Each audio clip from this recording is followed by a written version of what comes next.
You think babies can be racist? I was not prepared. I was going to say last week, our nation engaged in a time-honored tradition of interviewing a nominee for the Supreme Court. And during said proceedings, there were some interesting lines of questioning that took place. That was my planned intro. And Shannon hits us with, do you think babies can be racist? Having not watched So much better. of this,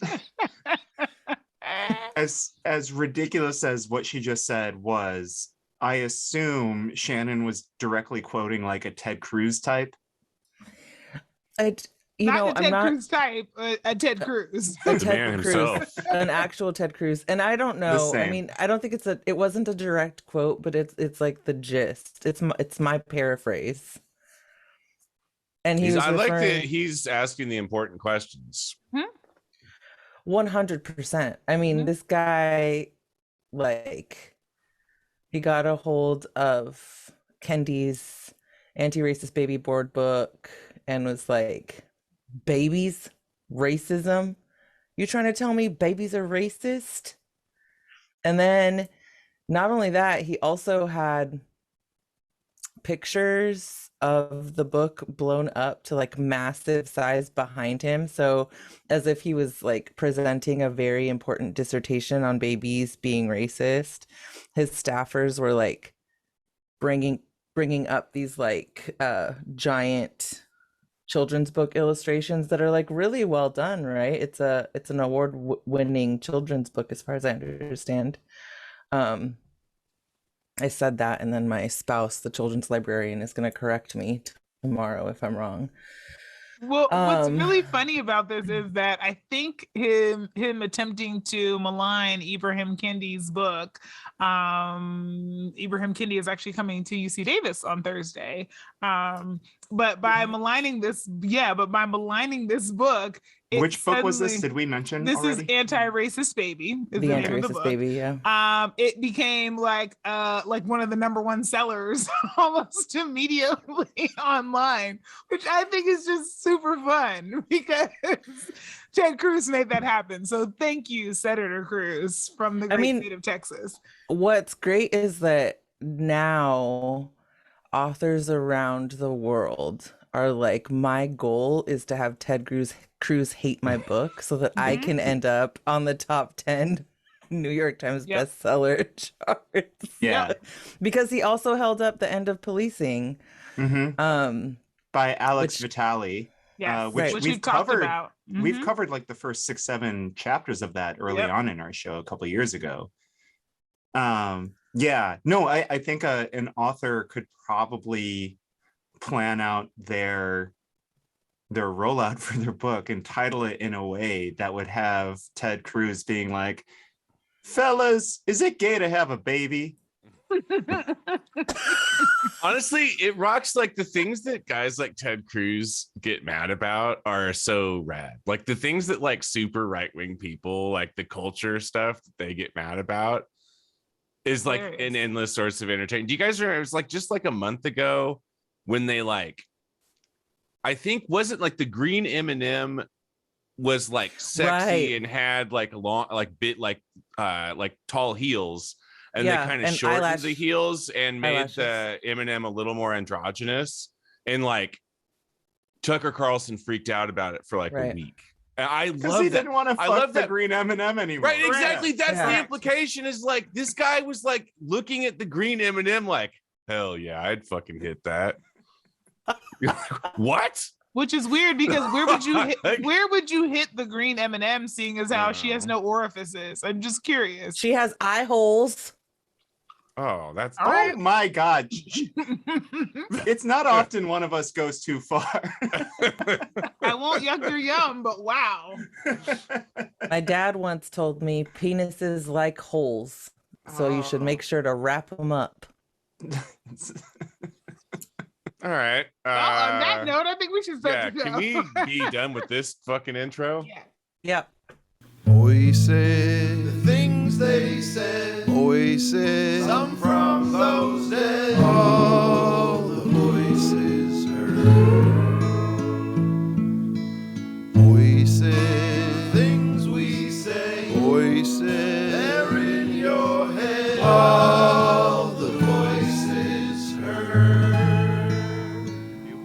Hello, everyone. You have Kempa.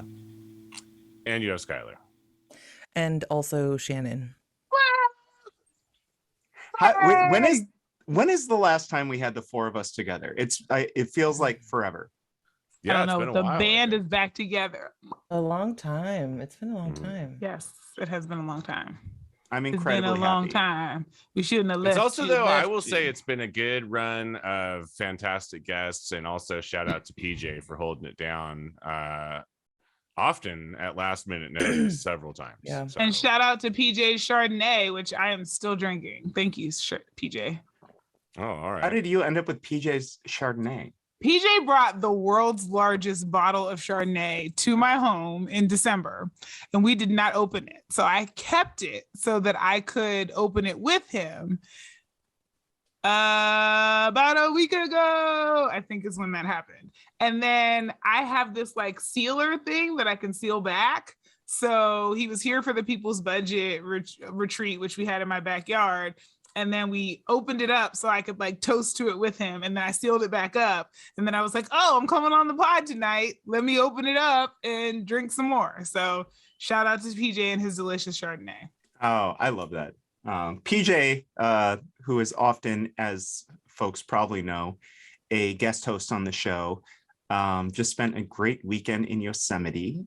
So welcome home, PJ. And also, we also mentioned that he had to deal with the surgery recently, doing very well too. So I'm very happy about that. All right. Fantastic. Love Yeah, this update. I love all of that for PJ. It's nice to have good news on the show, you know? It is. All right. Now, I just want to dive into today. And I'm not sure where we're going to go with this or how deep we're going to go on this. But I do like every once in a while, every few months, when we can just kind of discuss a national level issue and, do it among friends and also sort of try and like tie in a lot of the different mini storylines that are happening on a day-to-day basis that you might read a headline, you might read a full news story, and then a week later you read another one.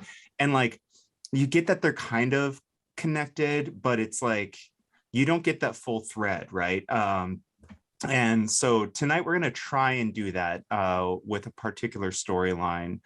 And this would be with the whole January 6th committee that the I want to say, why am I trying to say assembly? The House of Representatives at the U.S.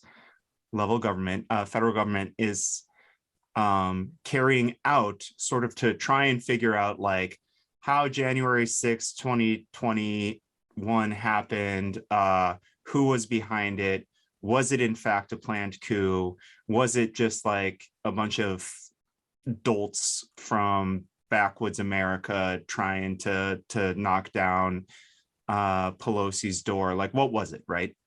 And more we're kind of seeing that, or at least what we're seeing from the investigations and the subpoenas and the records that we're getting from folks, that this was a lot more planned than people might have originally thought.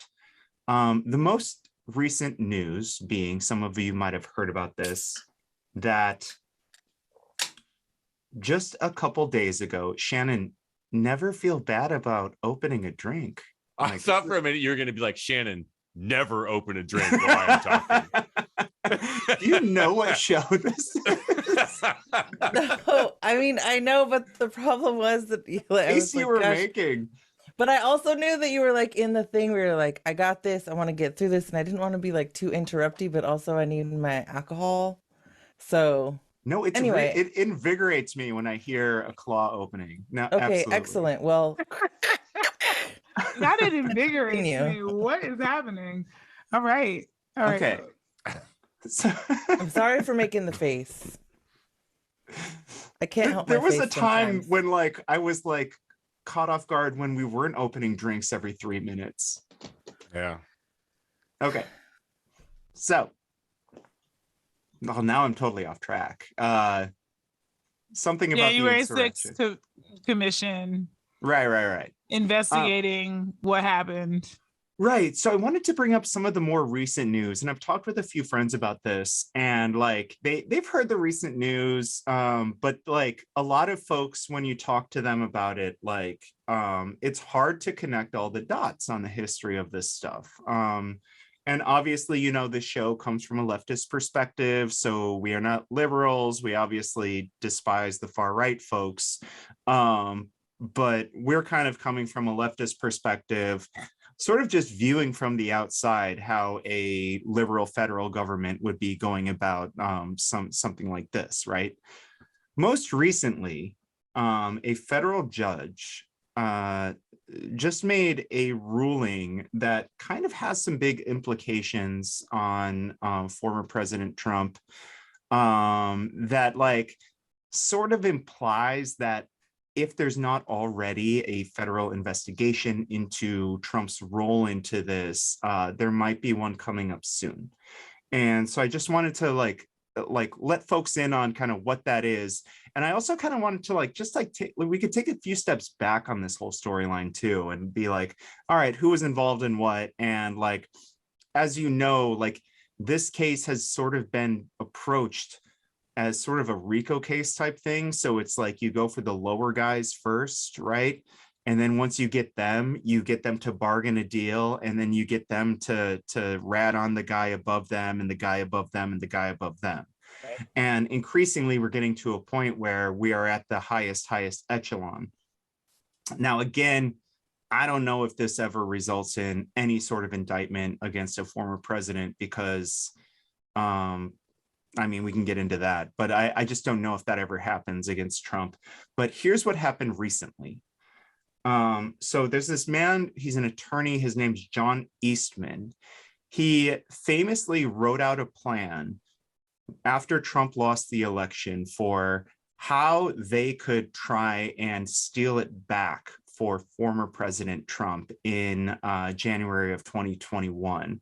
He was writing this up in December of 2020 at the time, but basically the whole game plan was this.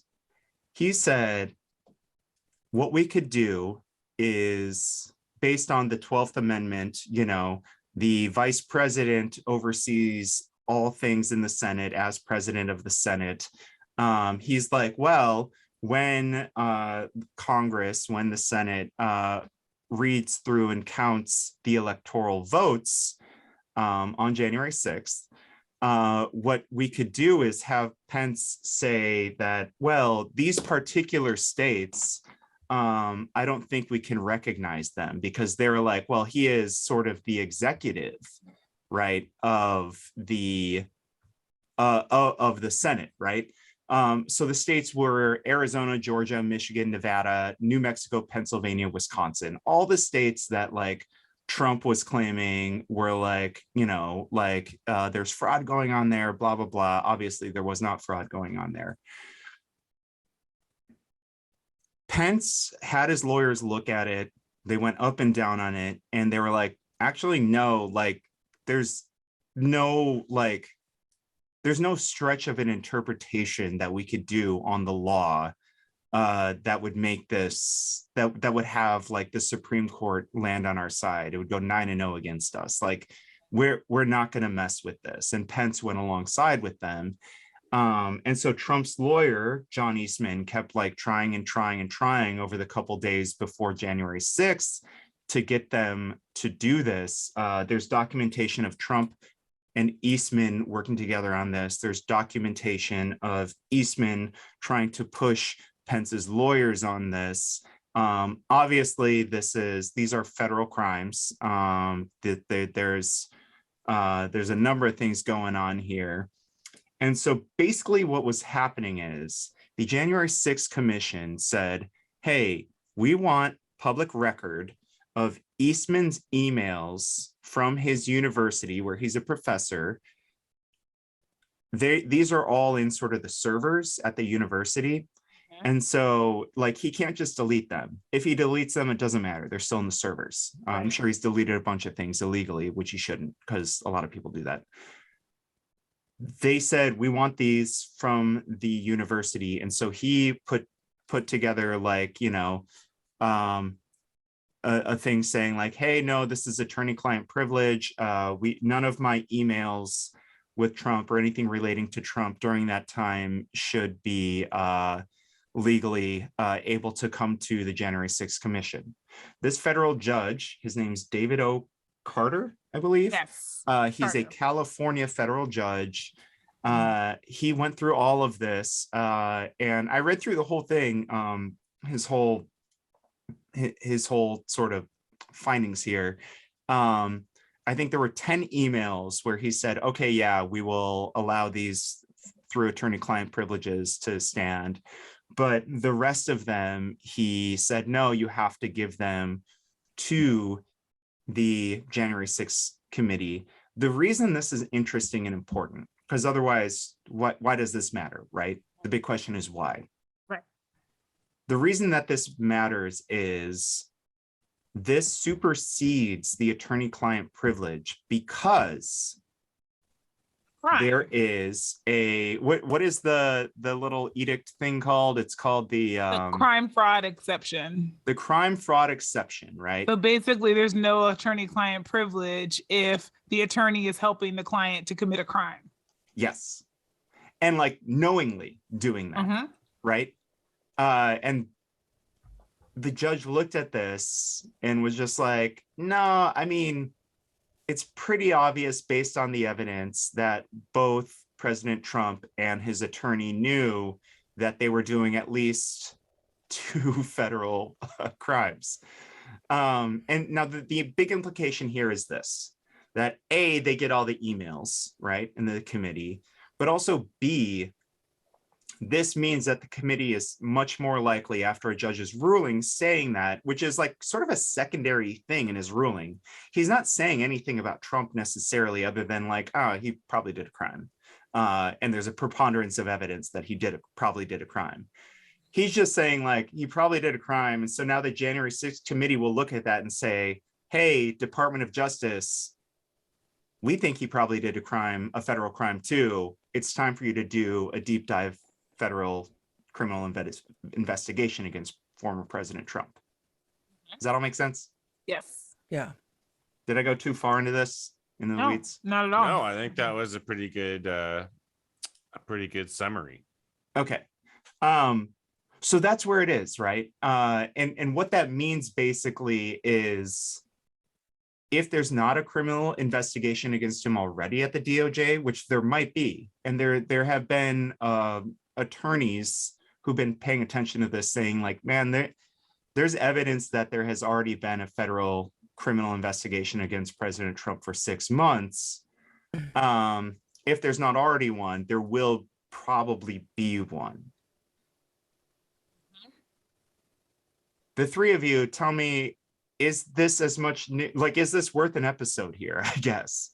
Yeah, I mean, I think what stood out to me most in all of this was the fact that so of course there was this crime fraud exception, which is really fascinating to me. I mean, I'll be the first to admit, like, my understanding of the law is limited to what I learn in pop culture and the extent to which that is accurate. So like, I know about RICO cases because I watch Batman, right? So, I'm not the person who is a legal scholar by any stretch of the imagination. But what I will say is that what I'm finding really interesting about this is, okay, so, you know, an attorney can't help, like, there's privilege, but there are limitations to the privilege, right? And then what was also fascinating to me was I just always took the stance, and maybe this is because of my own personal politics, that these were just people trying to subvert an election, and they knew that. And so all of this would fall under that. But they were actually trying to make a legal read for why they should subvert the election. And I think that was the part that was really fascinating to me, was that, like, Pence was entertaining this because there was this idea that as the vice president, he could decide unilaterally which votes he could and could not accept. And what I found most interesting about the ruling in this case is that they basically said, yeah, not only is that wrong, but that's not just like an interpretation of the law. Like, there's no possible way that you could read this and think that's a valid interpretation that's like subject to like making it to the bar of the Supreme Court deciding on this. Like, this is asked and answered is basically what they said. So you all were already 10 shades of wrong when you started out, and then you thought that was going to be the thing that was going to shield you from having to turn over evidence and all of that. And it's like, no, we're not even entertaining the idea that this is a legitimate thing. It's not. You're just reading the Constitution wrong. Like, you didn't understand the assignment from the outset. And I think that's amusing in some fascinating way. I thought Skylar had something to say. I did too for a second. I mean, not really. I don't know. Like, maybe this is a thing. Maybe it's not. I don't know. Like, I feel like people have been like, this is it. Like, Trump's going to jail this time. Mm-hmm. People have been doing that for like 4 years. Yeah. Like, I had to have a talk with my dad because he, like, especially with all the Mueller stuff, like, every day was like, oh, he's closing in on him. Like, this is it. Trump's going down. And it was like, I was always like, Dad, stop doing this to yourself, man. Mueller's not going to do anything. You're setting yourself up to be really disappointed. Like, stop it. Stop doing that to yourself. You got to get a grip on the fact that you don't live in a country where like the legal system applies to people like Donald Trump in the same way that it applies to people who don't have that much money or power, And I don't know, like, I feel like that is a cynical read. I also feel like it's a fairly realistic read. And so I don't know, whenever after these last few years, whenever I hear that it's like, oh, like, man, now these circumstances, no, man, now this judge says this, Donald Trump might actually be in trouble, I'm like super skeptical every time because I don't know, like, and I hope to be wrong. I would nothing would make me like, I would think it was hilarious, like if they like perp walk Donald Trump into like prison somewhere. That would be hilarious. That'd be great. That would be a wonderful day. I think that would be a cause for celebration. I don't know. I don't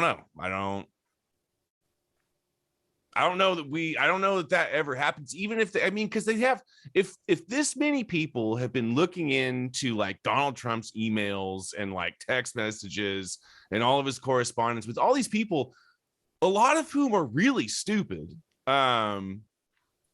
They have to have him on like 100 felonies at least, right? Like if this many people have been looking at his stuff for this long, they have to have like a mountain of evidence of him committing like high level felonies.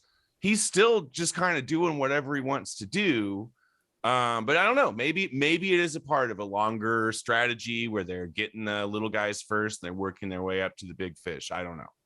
I think it's important to say that early enough in this episode too, Skylar. Like, in liberal democracies that are sort of run by the landed, capitalist class, the left and the right of the neoliberal consensus do not put one another's former electeds into prison, even if they've performed, even if they've committed federal crimes, because they know that once the other side's back in power, then they will go back into prison. Then their top folks will go to prison, right? See, I don't know if that's 100% true. I've also heard that theory, but I don't think the GOP operates like that.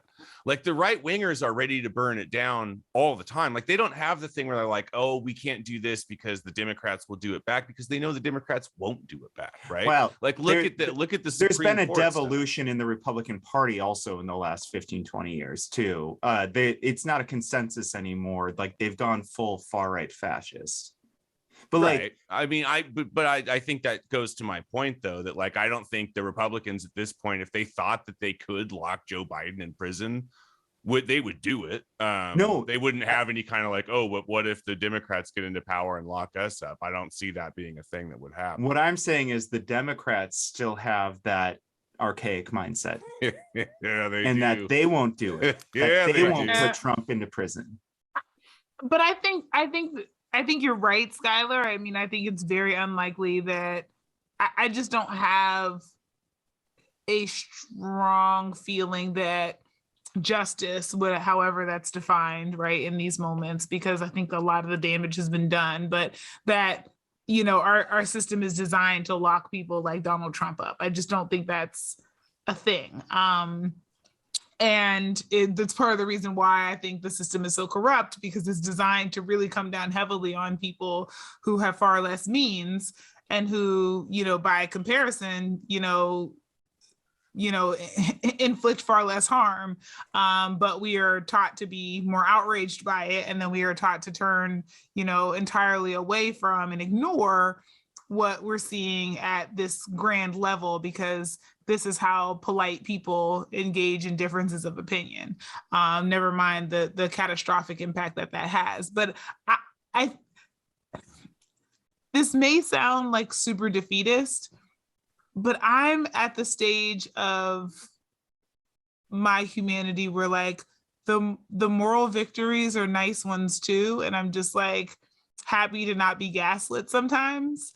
And so I read this and was like, okay, yeah, he's probably not going to prison, to your point, Skylar. But I also was thinking, like, at least nobody can pretend that this was just okay, right? Like, there's some documentation here that what happened here was just blatantly illegal, that there was no real standing, and that matters at some point in time. And it's not even a moral, I mean, or maybe it's just a moral win, but it felt nice to be able to see in black and white, like, this person intended to subvert constitutional law, the very constitution that they claim to uphold and want to protect. And they were like, this doesn't serve me, we're going to skirt around it. And then the courts were like, nah, bro, that's not how this works. Like, that to me was like, all right, for a Monday, like, yay. Like, we haven't, taken down the patriarchy and, dismantled systems. But it's nice to have something from this system saying this was totally unacceptable, and that you have absolutely no standing here, and that the entire premise of what you thought was going to shield you from any sense of accountability is bullshit.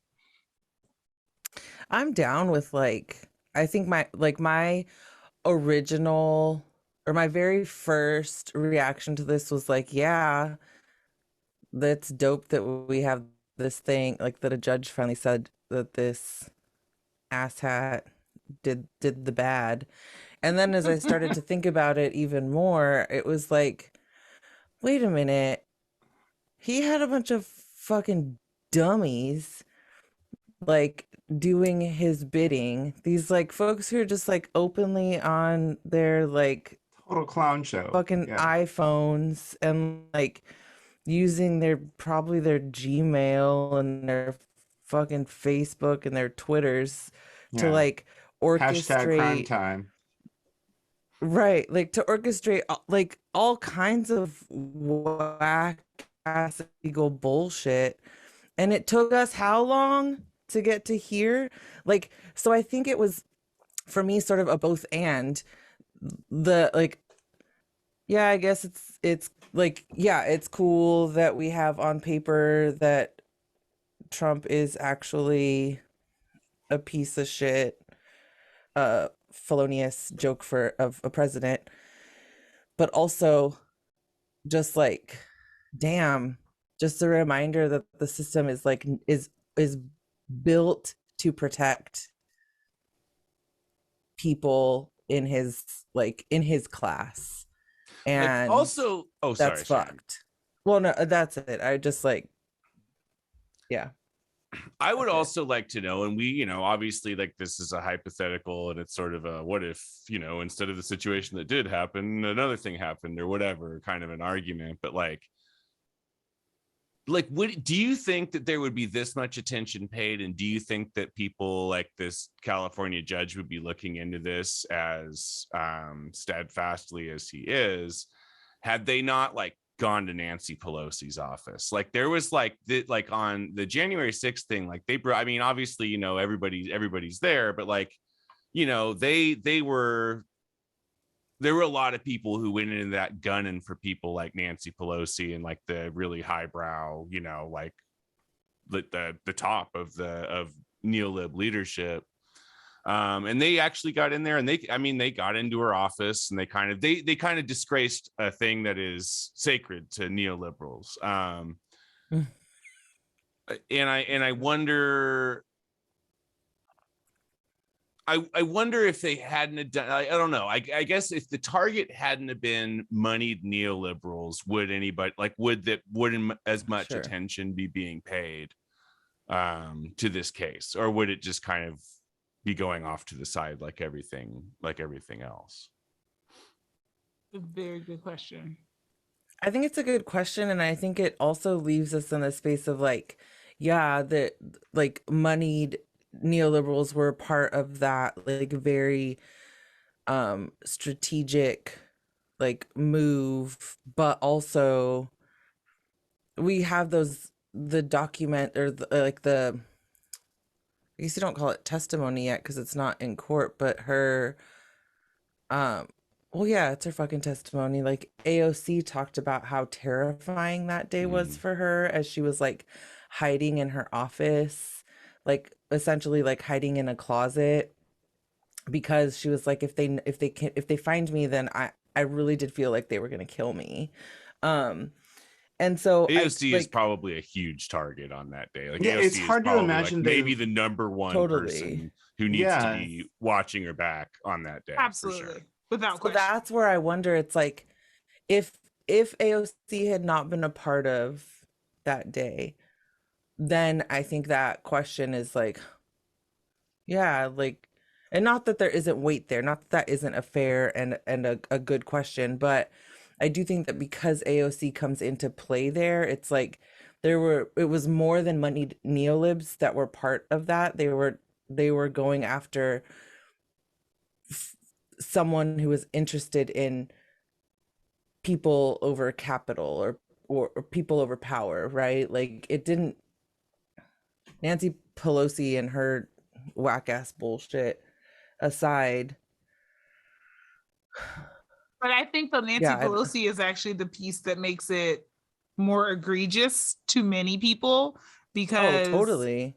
AOC is to many people She's a very far left right? wing extremist, beyond the pale right? for them. Right? Exactly. Totally. And Nancy Pelosi is seen as mainstream. Right. And so if you go after the mainstream moneyed folks, I mean, it feels very akin to, right, like, you know, our conversations about, you know, folks landscaping, right? It's like when you go after the people who are considered to be mainstream, people will get up in arms because it just seems like it's beyond the fray. Yep. Well, and like I said, like there was a certain element, I think, on January 6th of like defilement, right? Like that guy went into Pelosi's office and like put his dirty boots on her desk and like opened her mail, you know, like, yeah, like, which like obviously is like, you know, much less than if he had like inflicted any kind of like physical harm, but I still think there is like this sort of like that Nancy Pelosi's office is like a sacred space for these people, for neolibs, you know. totally. And this guy just like trod in there. This like idiot went in there and just like defiled the place. And I think that like that I don't think that has ever, I can't think of another time when anything like that has happened. And I think like the political class, the like political upper class doesn't really know even how to like process that. Right. What's the classic decorum thing, right? But right. There is the part that we always have to recognize too. It's like people died that day. Like a number of people died that day, and there was violence. People got hurt. People are harmed for, you know, they have PTSD for the rest of their lives. And like there were folks, you know, like AOC and many others, even people that I despise. Like I assume Pence like thought he was going to die that day, right? Because he didn't go ahead and say like, oh no, we won't do the votes on the electoral college. And so I guess I'm interested at like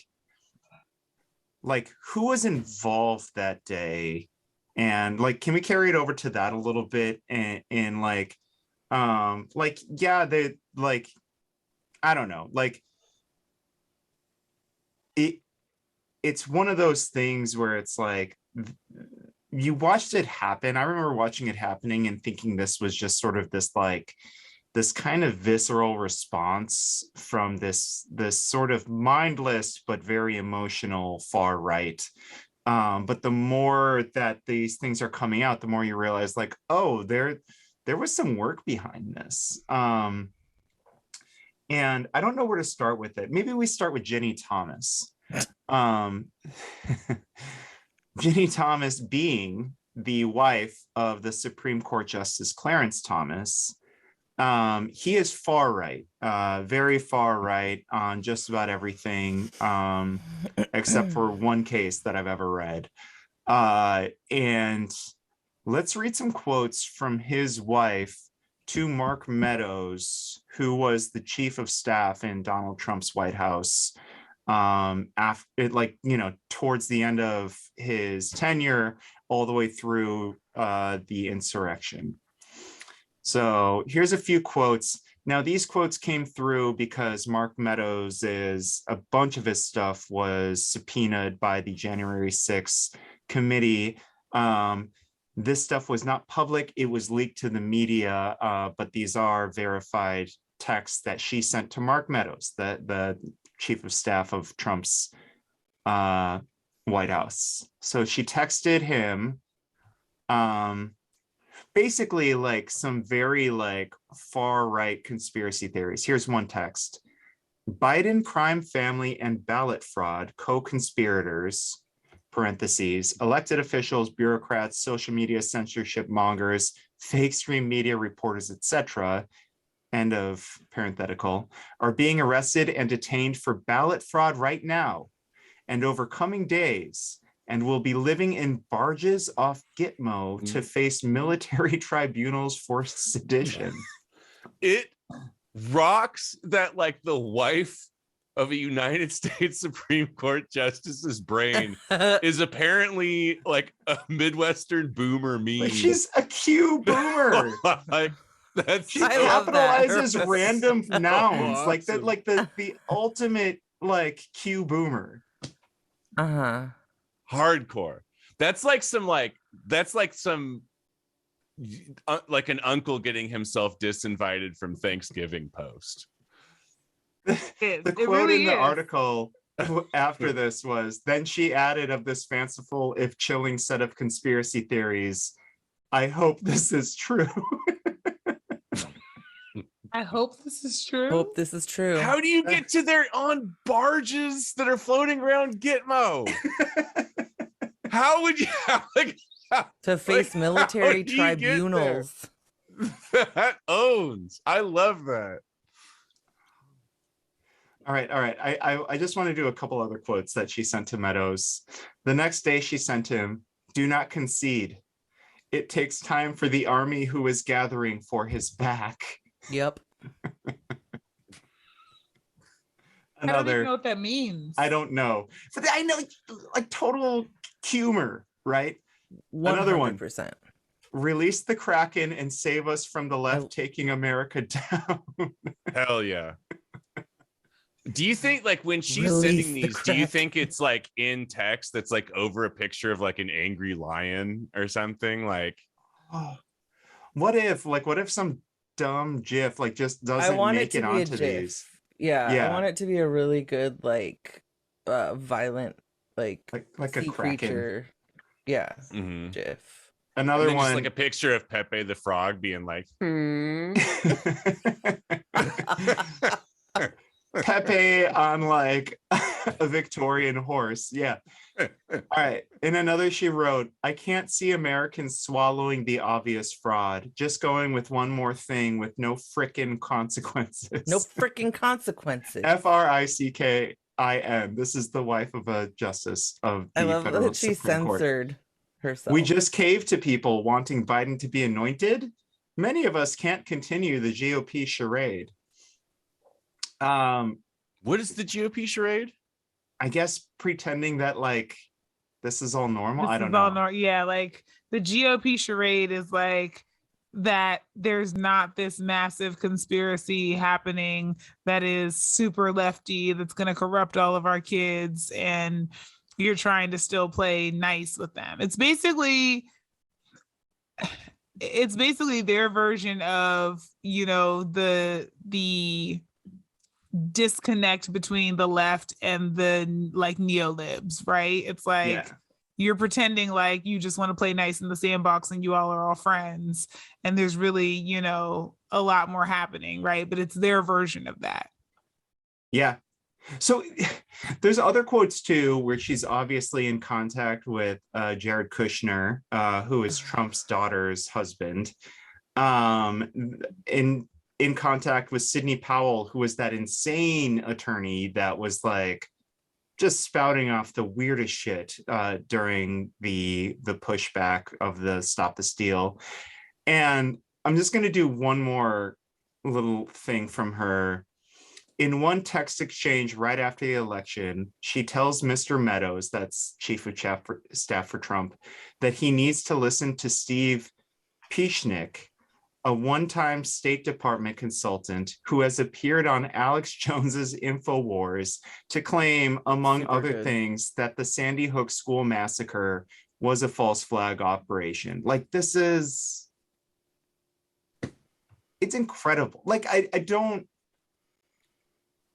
know how much more these people can indict themselves, but to Skylar's point, I don't think anything happens to them. I don't think her No. husband ever recuses himself from these cases. I don't think he ever leaves the Supreme Court. I don't think she ever like loses any place of respectability in DC at this point. No, I mean, this is the kind of shit that like these texts are published, and there is a group of people just like stoked, like 100% are like, yup, that military tribunal on the barge and all that shit, they're like down. Sounds legit to them. It's like I've been doing it for too long, because now my brain's like, wait a minute.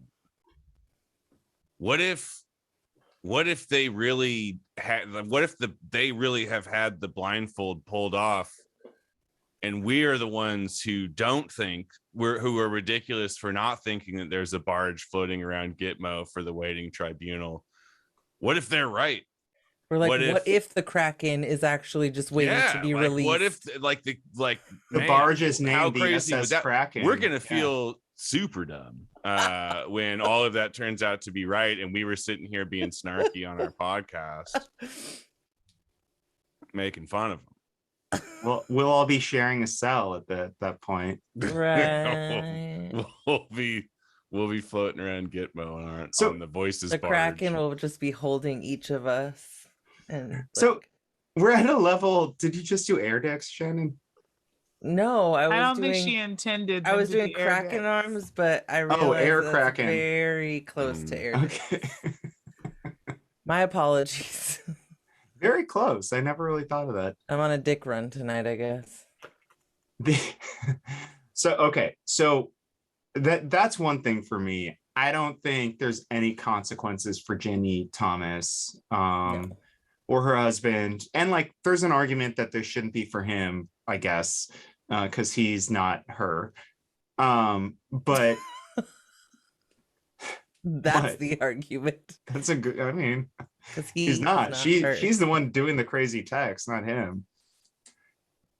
But I'm not sure, like, this high up, this close to the top, right? The rot, when it's rising to Trump in the executive branch, when it's rising to Justice Thomas in the judicial branch, or Senator Cruz in the legislature, like, I don't know if the rot rising to them ever results in them having consequences. What we are seeing currently is more and more people getting arrested at the lower levels, and that will help determine kind of if any of this ever touches any of these people.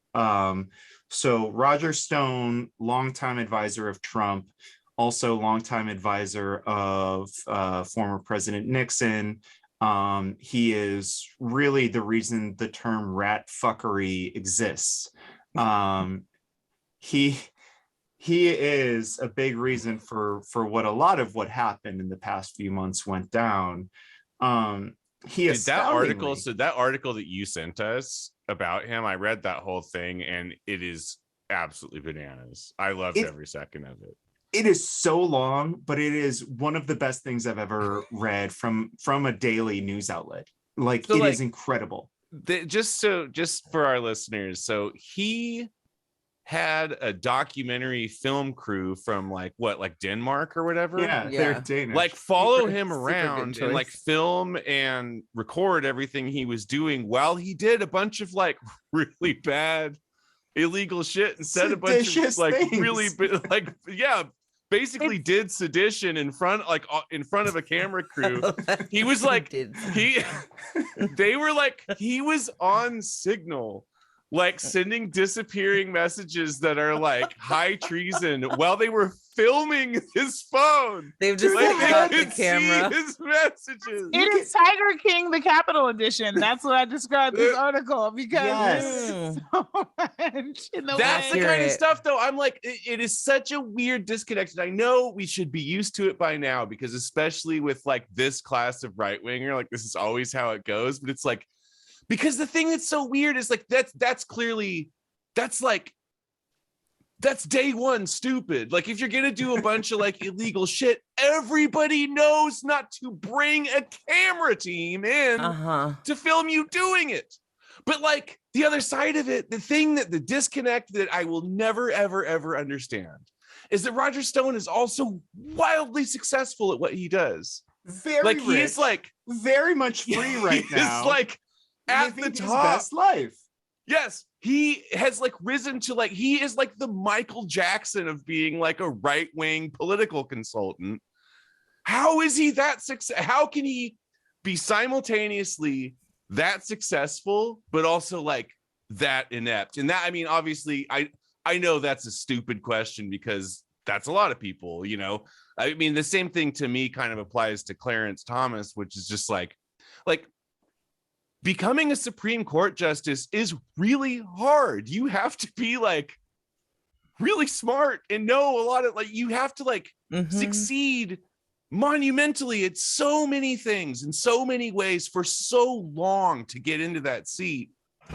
And then you're married to someone who thinks that people are like floating around Gitmo on barges like that. Like, I just don't,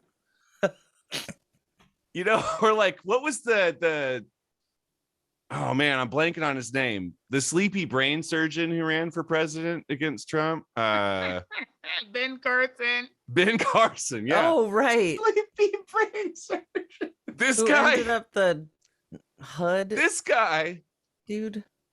He did this brain surgery. He did this. Nobody else in the world had done this brain surgery on like these conjoined twins whose brains needed to be separated. Nobody would touch it. And he did it, and he did it successfully. He's like the Michael Jordan of brain surgery. And he also believes that the pyramids are ancient grain silos, and nobody can talk him out of that. Like how are these people real people? I don't get it. I don't know. I love it. I do love it. A hot take on this is that it's more brawn than brains involved in the surgery that he did. Like there's a hot take on that. So like, and audacity, right? Right. Like there's a little bit of like, if you can understand the basic mechanics and figure out how to navigate them, you could separate this. And so there's not this like higher order thinking that was required to be able to do that surgery. And to Dave's point, like a little bit of like, you almost have to be dim-witted enough to think that this is a good idea. And so, I say this with like, Ben Carson was my commencement speaker when I graduated from Spelman because people were still enamored of him at the point and thought he had gifted hands. And a good friend of mine who I won't get in trouble because she gets in enough trouble with Fox News on her own, so I won't name her, but was next to me at graduation, and the two of us were really ready to like shut the whole place down because his hot take during our graduation was that we should use the power of our feminine wiles to uplift the entire Black race and to save Black men. And this is what he thought was an appropriate commencement speech for a group of graduating Black women. This is incredible. And curse loudly in the middle of this very holy church that this graduation ceremony was happening in. God. Because I hated every aspect of it. What year was this? I have a commencement speech to look up. 2004, yes. Yeah. Okay. It was a hot Excellent. mess. And I was like, oh yeah, this man is not particularly bright or insightful.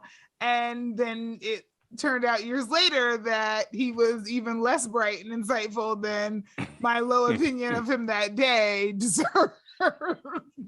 So yeah, they're like, brilliant neurosurgeon comes with a few caveats, is I guess all I'm saying here. Yeah. We're actually running out of time. I knew this would be a very fun episode. Do we have enough for an episode? I know. Yeah, and we're talking about a bunch of fucking idiots. documents, and I never got to any of that stuff. But like, okay, Roger Stone, like full on, simply Tiger King Capital Edition. Yeah, total Icarus like nonsense. Like, dumbass. Why are you inviting a documentary crew into this? And this Danish documentary crew ended up biting him in the ass. Like, there are pictures now. They're like still frames of him interacting with the head of the Oath Keepers, which is a far-right militia.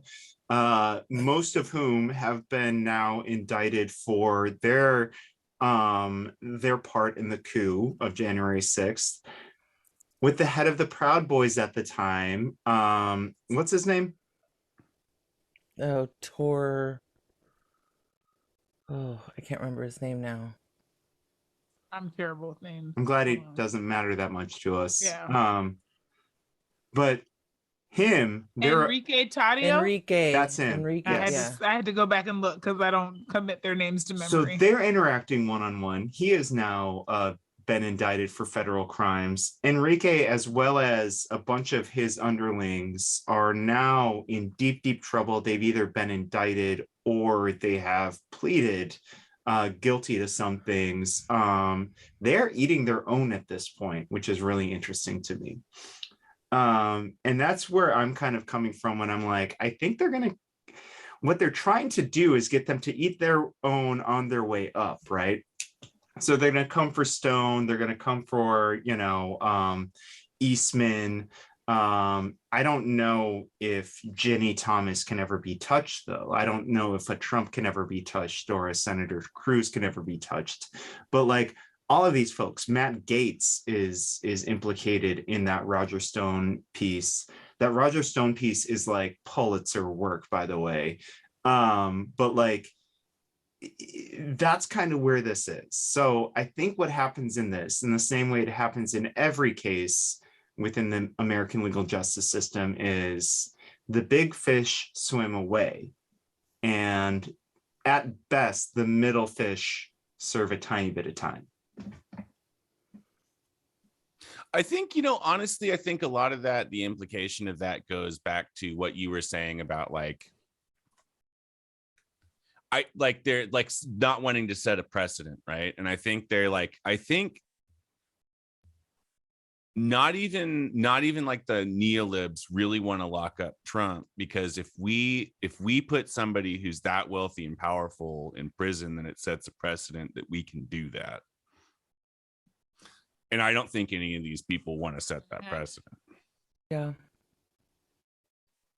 Yeah. I think you're right. Which is like a really cool and hopeful way to, wrap up this episode. One thing I would hopeful. do, knowing that if they haven't formally been recognized as a terrorist group domestically, Canada definitely recognized them. I think it's very good that the leadership of the Proud Boys is going to prison. And one thing that locals can do is to continue to find them, document them, and find ways to figure out who they are and where they are, because this is a far-right domestic terrorist group. Locally, here in the Sacramento region, they've been causing trouble for the last few years, and I think it's very important that we continue with that. Any other ideas on like a call to action? No. We're doing some good work on that front, at least. That's the thing with federal stories. It's like the call to action is just so silly sometimes. It just feels very silly.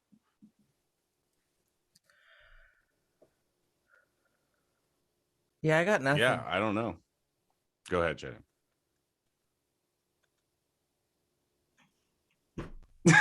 Nothing. No, I got nothing. I don't have a call to action. Yeah, I don't think I have a call to action, but I will say that I think maybe a broader call to action is for us to, give some political backing to the legislators that are attempting to take this very seriously. Like, I know there's a way to feel kind of demoralized, like we talked about there not being accountability, but there's no accountability until there's some political pressure to make that happen. So I think the extent to which we can, at least say, yeah, see this, there's some importance to being able to take some steps, is an important next step. And so I think that's maybe our other call to action. It's just like, say it's important to you, even if it's, in passing, and even if you're kind of doing it with the understanding that it may not make the biggest of differences, like hopefully it will. Don't become too cynical. That's my call to action. It's very hard. I think that's a good call to action. I think, like, I don't know. I think I would add on to that, like, it is easy to be cynical, and it's in a lot of times it's realistic to be cynical when it comes to the U.S. federal government, and there's really nothing to be done about it. But on a personal level, the thing that you can do is just be as cool as you can possibly be to the people who are in your immediate circle, and that's really, I mean, at the end of the day, that really is all that you can do. Things on a national level are likely to get more macabre and more ridiculous as we go, and the people around you and the people that you love just have to be worth more to you than that. And you can cultivate that, and you should actively cultivate that. Yeah. And I think the theory behind that is the more we cultivate that, the more it grows, and the more that potentially that exists at our state capital and then at our federal capital. Obviously, we're starting from the seedling here, but I think that's really important to start from that seedling. Real quick, I am recording, as you all know, from Florida. I just want people to know that Roger Stone got $650,000 for the insurrection from the heiress of Publix, the supermarket, the like major grocery supermarket in this region in Florida, for the insurrection. So don't forget that, folks. If you ever see somebody shoplifting from Publix, no, you didn't. Right. It's wild to me these guys make that kind of money and then still do this stuff. I know. Like, For if you real. had done this much illegal stuff and made that much money, like, why wouldn't I? Like, I would just disappear into the Caribbean somewhere, 100%. right? Like, It's not like live he's your like best life. he's probably got like maybe 15 years left on his life if he's lucky. Like, why are you still doing this? Like, go enjoy your ill-gotten gains somewhere else, like a respectable criminal. Hubris and ego, I think. Yeah. Yep. And addiction to power, I think. It's the proximity to power totally. thing. Yep. 100%. Yeah. Yeah. If I wanted to get myself into proximity of some local power, a place, if I wanted to involve myself in a cabal of perfect takes, Man, it's been a while. yeah, I know this is not my best one of all time. If I were